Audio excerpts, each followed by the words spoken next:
د مور مینه او د زوی کرکه، د مور دردونکې کیسه.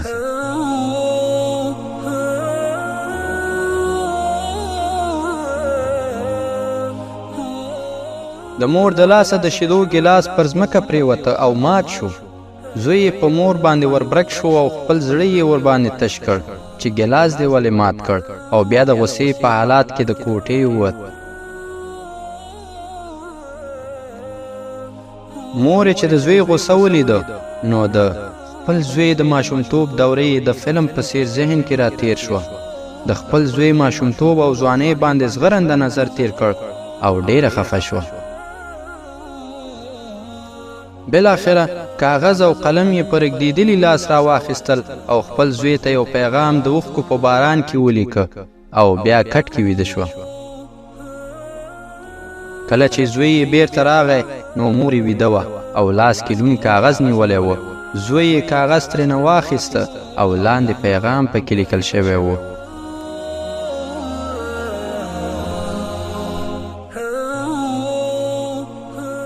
زما ګرانه زویه، زما د سترګو توره، زما د زړګي سره، زه ډېره بخښنه غواړم چې ستا په مخ کې مې ګیلاس مات کړ، مګر یوه خبره مې په خلاصو غوږونو باندې واوره. ما قصداً ګیلاس مات نه کړ، بلکې زه اوس بوډۍ شوی یم. ورځ تر بل مې بدن کمزوری کیږي، د سترګو نظر مې کمیږي، لاسونو او پښو کې مې هیڅ قوت نشته. زما لاسونه ریږدي، مڼۍ چې خولې ته پورته کوم په سینه مې رالویږي.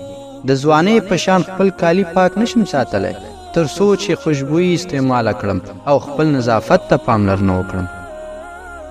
نو هیله ده ما ملامته ونه ګڼئ، ځکه چې د خپلو کالیو واخیستلو او بوټانو په ښه کولو توان هم نه لرم. مهرباني وکړه ما سره همکاري وکړه. تشناب ته د حاجت رفع کولو لپاره نشم تلی. نن زه ستا ماشومتوب دوره کې یم. آیا ستا په یاد دی چې ما به ته تر لاس نیولی وې تر څو چې قدم وهل زده کړې؟ ستا هر قدم اخیستو سره به ما د خوښۍ احساس کوه چې زوی مې رالوی شوی دی. ستا ژړا او خندا ته به شپه او ورځ لاس په نامه زه ولاړه وم. ستا د آرامي او خوب لپاره مې خپل خوب ځان باندې آرام کړی و. پوره 9 میاشتې مې خېټه کې ګرځولی وې. هره ورځ به مې ستا راتګ شمارله. درجن درجن امیدونه مې تا پورې تړلي وو. زما کمزورۍ پورې مه خانده، دا وخت په تا هم راتلونکی دی. که غواړې چې ستا بچیان تا سره نیکه رویه وکړي نو نن ما سره ښه رویه وکړه. پوه شه چې نور مرګ ته په انتظار کې یم. څو ورځې ژوند به نور هم در سره وکړم، مګر یوه ورځ به له تا نه جدا شمه. او ما سره په ورین تندي خبرې وکړه. ما له خپلې مسکا او خوږو خبرو مه محرومه وه. ته چې کله دنیا ته راتلی نو زه تا سره وم.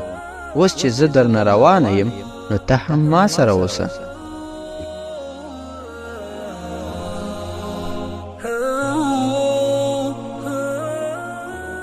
زوی چې د مور پیغام ولوست نو په خپل تېروتنه ډېر پښیمانه شو. کله چې مور راویښه شوه نو د خپلې مور په پښو کې یې سر کېښود او له مور څخه یې بخښنه وغوښته. د خپلې مور خدمت ته یې ملا وتړله.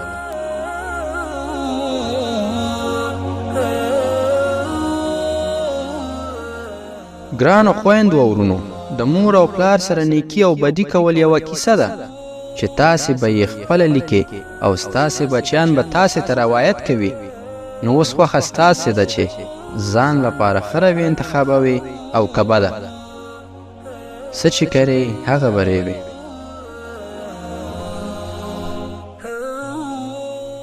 صدقه مې درته ټول د ژوند خواږه شه، صدقه مې درته ټول د ژوند خواږه شه، و زما د زړه ټوټې خوږې مورجانې. السلام علیکم ورحمت الله وبرکاته.